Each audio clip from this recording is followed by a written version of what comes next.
I got a few interesting comments this morning, and it's very interesting to see the way people address some of the things that you say in your videos. In fact, somebody said to me, since you pretend like somebody who does research, why didn't you do A, B, C, D, E, F, G?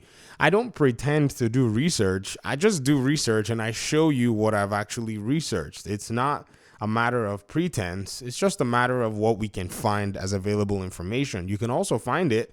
And because I make videos, I think I'm a little bit more aggressive in the way I go look for all of this stuff. And I present it as quickly as I possibly can. Now, this whole talk that said that Black Myth Wukong basically was responsible for selling out PS5s in China is a very interesting claim. At the time the article came out and the news outlets were running it, I went ahead and found what I thought was the source, and I think I finally nailed it down. And I'm gonna surprise you with the surprise that I was surprised by when I actually said it. Now, where does this stem from? One of my audience members made this post. They pretty much put this post out here and said Wukong will be the best-selling game, this year, and it's a console seller. Also, you forgot Silent Hill 2 remake. I don't play Silent Hill, so forget Silent Hill. I don't know what they're talking about. So I laughed and said, it sold 6 confirmed consoles in China. It's more of a PC seller than anything. Somebody else said, because the game's available in China, but, one audience member said, well, any source on that? The last I read, PS5s were selling out all over China due to Wukong. So here's the article itself from South China Morning Post. This article said, China's Black Myth Wukong mania lifts sales of Sony's PS5 console, other gaming hardware. Lifts is the term that's being used here. Now, somewhere in the article, they used selling, out and all that stuff, with all of the above. And guess what's crazy? The article is now behind a paywall. Now you can't read the article for free anymore. They want you to pay. But if you actually are willing to pay and actually go and read this article, you'll see that the number of PlayStation 5, units that were sold are literally only 6 that they mention in this particular, article. They're only able to confirm 6, units. They talk about, people inquiring more. They talk about another store selling over 100% more of their stock, but they don't give us any numbers.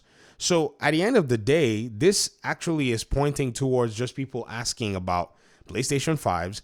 And if you also think about the title of the article, it says other gaming hardware.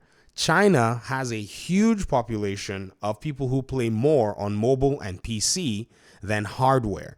And this is also a thing where they said the hit action role-playing game has prompted an increase in consumer spending on the mainland from video gaming hardware. So you need to listen, you need to read the whole article in order for you to be able to get the real details that are going on here. I'm very surprised that the Western media basically went ahead and ran this story without necessarily pointing out the details that are actually in there, because it's actually really funny that they left a lot of this stuff out and they put they basically put this whole thing behind a paywall now, and you can't necessarily, read it without spending money. But I read it at the time that it didn't have a paywall, the time that they were excited to just have only clicks come in, because, that's how they pull people in. And then the link eventually turns into, hey, you were here before from this IP. Why don't you pay? But that's basically it. So whenever people give surface information, it's very good that you go in and take just a second look. There's nothing wrong with that. And plus, something else that, another person said in another video is, why not talk about, oh my goodness, why not talk about the sales of the consoles, the PlayStation consoles, and how they actually make money? The console market is a subsidized market. It's a market that they have to actually knock down the prices of these consoles so that people can actually buy them. When you actually buy a console, the console manufacturer loses money in order for them to later make money. Phil Spencer and some of the folk that are in Xbox are the ones that have been much more open about this. And I always refer to this article that was written in 2022. Matthew Humphreys from PC Magazine wrote, Microsoft loses up to $200 on every Xbox console sold. The hope is that the loss will be made back from accessories, subscriptions, and game purchases. Have you noticed as a console player that on average, any game you buy is a little bit more expensive than what that same game can be acquired for on PC? There's simply in my opinion anyways, an extra charge that's designed to make up this money. Even on the PlayStation side, Matthew Humphries still wrote in 2021 that Sony says the $499 PS5 no longer sells at a loss. However, when you read the article, and this is the thing, don't just read a headline and run. The media has to write a beautiful headline for the most part to pull you in. Not blaming anybody for that. But when you actually go back and read this, you're going to see this. The $399, so it says, however, there's still, Sony made the announcement along this fiscal year, blah, blah, blah, blah, blah. However, there's still some work to do to make the cheaper $399 digital edition of the PS5 profitable. And even then, it has no longer continued to mention this anymore. So at the time it said this, it seems like it's backed away. Do you know why? Because the PlayStation 5 has gone down in sales back and forth. And so when people see, some of the price increases, it's because this fluctuation is designed to help mitigate that loss. I'm not even talking about the Japan, price increases as well.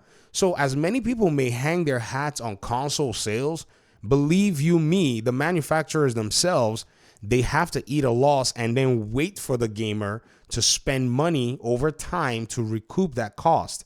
This is why Microsoft has looked and said, let's just go straight to the source and make money and let it just be from software sales while we, basically prioritize our services, which is what brings in money. That's why Game Pass is profitable at around $1.5 billion.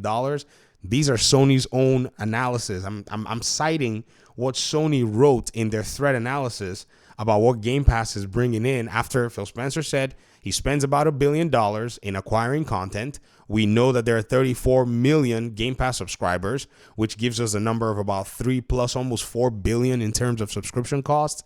And then when you subtract and look at costs, Game Pass is sitting at $1 billion in revenue. It's just, in a sense, too easy to make that kind of money than to worry about selling some more consoles. And this is what I've always argued about Xbox fans and said, hey, you guys are not thinking about this from a business sense. If you know how to do business, you'll realize that this is actually a sound business strategy when you're number 3 in the console hardware space and PC is still kicking your butt while you're at it. So why not just basically go there and make some really good money? So again, ladies and gentlemen, we need to be very careful when we're taking into account a lot of what we're talking about in terms of video game market.